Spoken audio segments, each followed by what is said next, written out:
My grandmother planted bachelor's buttons along a fence in Iowa back in the 50s. Annuals, supposed to die after 1 year. My uncle drove past the old house last summer, almost 70 years after she planted those seeds, and the bachelor's buttons were still there. Nobody had touched them. Nobody had planted new ones. They just kept coming back. If an annual can do that, 11 perennials can do it better. Plant once in May. They plant themselves every spring after forever. Number 1 might be the prettiest self-seeder in any American garden. Stay with me. Number 11, sea holly, Eryngium planum, steel blue, spiny flowers on gray stems, 2 to 3 feet tall, blooming from June through August. The kind of plant that looks architectural even when it is doing nothing. Long beloved in English borders for exactly that reason. Here is what makes it perfect for the self-seeding garden. The flower heads dry on the plant and stay handsome through winter. The seeds drop in autumn into the cracks around them. Year 1, you plant 3 from 1-gallon pots. Year 2, they bloom and drop seed. Year 3, you have 8 or 9, and the seedlings come up exactly where they look best, in the gravel path against the gate between the lavender plants you already have.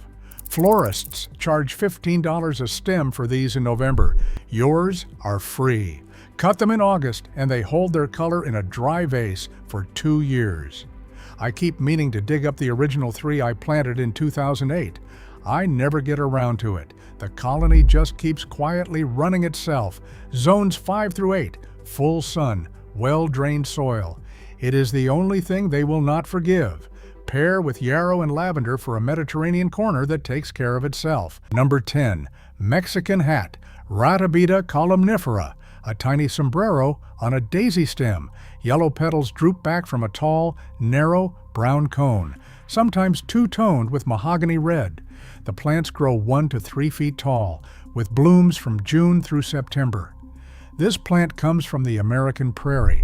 It survives in the strip of gravel between the highway and the cornfield. Plant it in your garden, and it will think it has been promoted. Mexican hat is short-lived, 3 years, maybe 5. But the seed drops everywhere the parent flowered, and the colony renews itself from below while the original plants fade out above. I dug up one once because I thought it had died. It came back the next spring from a seed I did not see drop. The colony stops where the lawn starts. Mexican hat will not grow in mown grass. Self-edging. The catalogs will not tell you that because it makes the plant sound less impressive than it is. Zones 3 through 10, full sun. Skip the fertilizer. The better the soil, the worse the plant does. Pair with little blue stem grass for a true American meadow corner that earns its keep. Number 9, Larkspur, Consolida ajacis, technically an annual. In a self-seeding garden, it acts as a true perennial, meaning you plant it once and it comes back from its own seed every May for the rest of your gardening life. Self-seeding and dependable. Cobalt blue, soft pink, lavender, and white. Spires 3 to 4 feet tall. Cottage garden royalty. The Renee's Garden Seeds variety called Earl Grey is the moodiest dusty purple you will ever see, and it is worth $4. Larkspur germinates in cold soil. Direct sow the seed in autumn or very early spring, because plants resent transplanting from a pot. Once a plant has bloomed and set seed in your garden, the rest is automatic, and it lasts forever. Year 2, you have twice as many. Year 3, you have a drift. One important note before I move on. Larkspur is in the buttercup family. The seeds and foliage are toxic if eaten. If you have toddlers crawling through the garden, plant it where they cannot reach. If your audience is adults, plant 100 of them. Pair with old garden roses. Same era, same color palette, same kind of gardener. Number 8, Sweet William Dianthus barbatus. Old-fashioned biennial in tight clusters of red, pink, white, magenta, and crimson, often two-toned with a bullseye eye. 18 inches tall, blooms from May into June. It smells like cloves and pepper, with something honey-sweet underneath if you put your face close. This plant came over with the colonists. It was catalogued in England in 1596.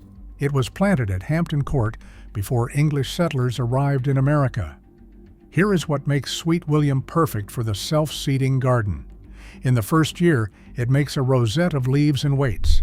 In the second year, it blooms, sets seed, and dies, but the seed has already dropped in June and germinated by autumn. By the time the parent is finished, the young plants are 6 inches tall and ready for the next May. The cycle continues without you. Plant 5 rosettes the first year. By year 3, you will never have to plant Sweet William again. Bees and hummingbirds work the flowers. Butterflies pass through. Zones 3 through 9, full sun.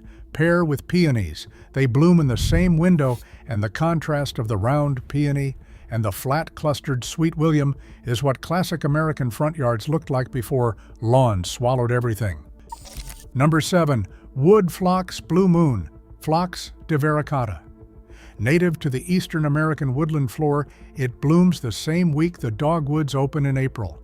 Lavender blue, 5-petaled flowers are held above low, spreading foliage, about 1 foot tall.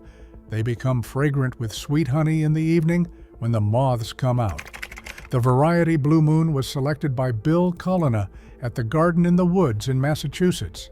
The Missouri Botanical Garden named it a plant of merit. The Garden Club of America named it their 2022 Plant of the Year. 3 different authorities, 3 independent decisions, all pointing at the same plant. Wood phlox is the only phlox that does both things at once. It runs gently on the surface with a soft, stoloniferous spread, and it also drops seed. The combination means a self-renewing carpet under shrubs and small trees, exactly where most gardeners struggle to grow anything beautiful. I have one patch under a sugar maple that has been there for 14 years, and it has never asked for a thing. Part shade to shade, moist leafy soil, zones 3 through 8. Pair with native ferns and Virginia bluebells for a woodland edge that does the work itself. Number 6. Verbena bonariensis, a South American native that floats 5 feet above the rest of the border. Slender, wiry stems, almost see-through, holding clusters of tiny lavender-purple flowers from July to first frost. It looks like clouds of color suspended in the air. I cannot walk past a planting of Verbena bonariensis without stopping for a minute. Butterflies cover it, swallowtails, fritillaries, skippers, monarchs when they come through. Hummingbirds work the clusters. 6 varieties of bees catch on the flat little landing pads. In Zone 7 and warmer, Verbena bonariensis is a true perennial. In colder zones, it dies back in winter, but it has already dropped seed by then, and the seed germinates the following May. And by July, you have new plants taller and stronger than the originals were. Cold zone gardeners treat it as a self-seeding annual that comes back at the same height as the parent every year. Same effect. Plant 5 from quart pots in full sun. Skip the rich soil. By year 3, you have 25.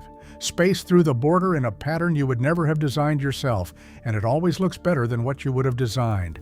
Pair with rudbeckia and ornamental grasses. The verbena floats. The grasses move. The yellow grounds the whole composition. Halfway through, 5 more plants between here and number 1. And number 1 is the one I would plant in every garden I ever set foot in again. Quick thing about how this actually works. A self-seeding garden requires one rule the catalogs will never teach you. Stop deadheading in August. Every flower you cut off in late summer is a packet of free perennial seeds. The nurseries cannot sell you free perennials, so they teach you to deadhead through October for tidier blooms. They are not wrong about the blooms. They are wrong about the long game. Cut for the vase through July. Stop cutting in August. Let the September flowers dry on the plant. Let the seeds fall where they want to fall. By the 3rd spring, you will have more plants than you bought, in places you would never have thought to plant them. Drop your USDA zone in the comments. 3 through 9. Every plant on this list is going to work for you.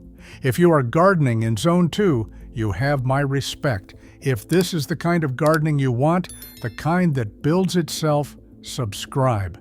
There is a list every Wednesday. Number 5. Anise hyssop. Brush past anise hyssop on a July afternoon, and your hand smells like licorice for an hour.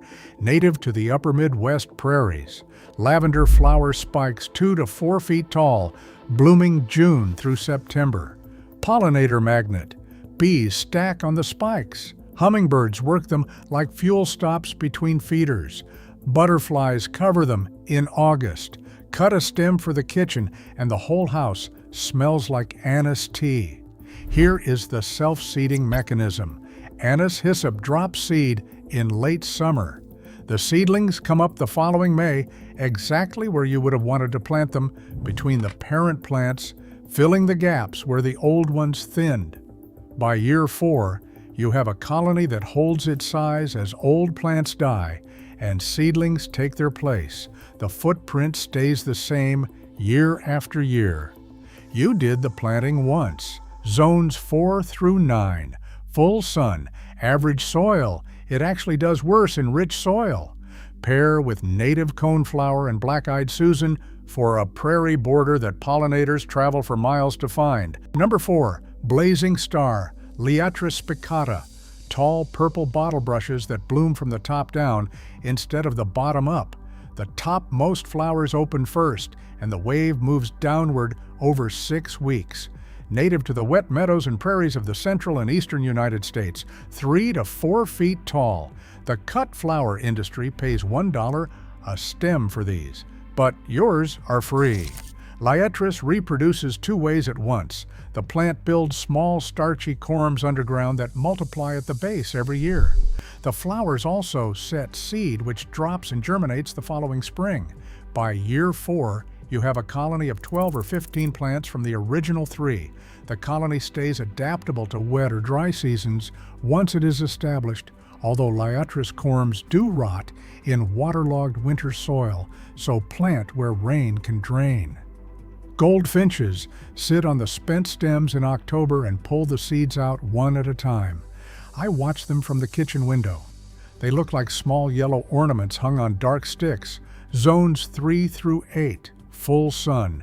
Pair with prairie grasses and coneflower for a meadow corner that does its own work. Number 3. Lupine, Lupinus perennis, the native American lupine. Blue and purple spires, 1 to 2 feet tall, palmate leaves shaped like wheels with a dozen narrow spokes, blooming late May into June. May 30th, 1852, Henry David Thoreau wrote about lupine in his Concord Journal. Lupine fixes its own nitrogen. The roots have bacterial nodules that pull nitrogen out of the air and convert it to a form the plant can use. This means the soil around lupine gets better every year the plant lives there. You are not planting a flower. You are planting a small soil improvement machine that happens to bloom. In a self-seeding garden, lupine is a 3-year actor that auditions for life. Year 1, leaves only. Year 2, bloom and seed.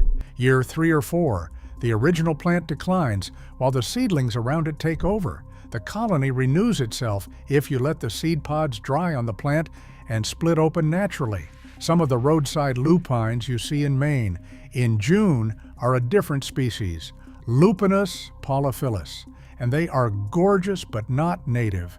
Plant the native if you can find it. Zones 3 through 7, lupine struggles in heat south of Zone 7. Full sun, sandy or rocky soil. Pair with native grasses.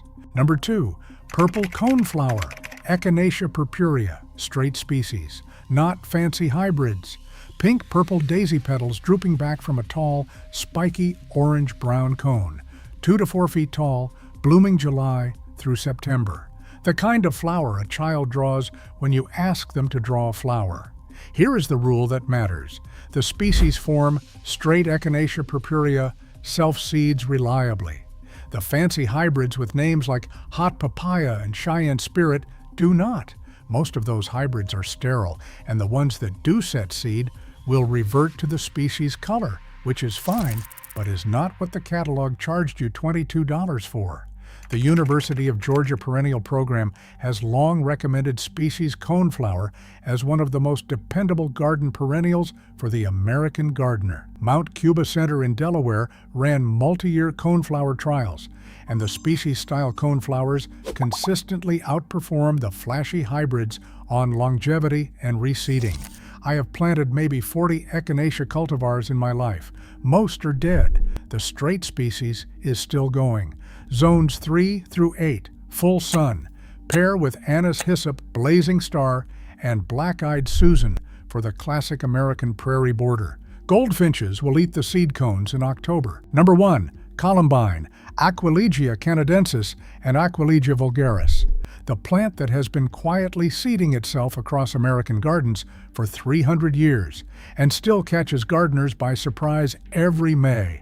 Native red and yellow forms, Aquilegia canadensis, and the European purple, pink, white, and bicolor forms, Aquilegia vulgaris. Both bloom in April and May on stems 18 inches to 2 feet tall.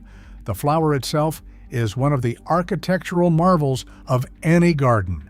5 spurred petals form a central tuft that holds nectar deep enough that hummingbirds are the primary pollinators, and the long-tongued bumblebees follow behind them. Here is what makes Columbine the most reliable self-seeder on this list.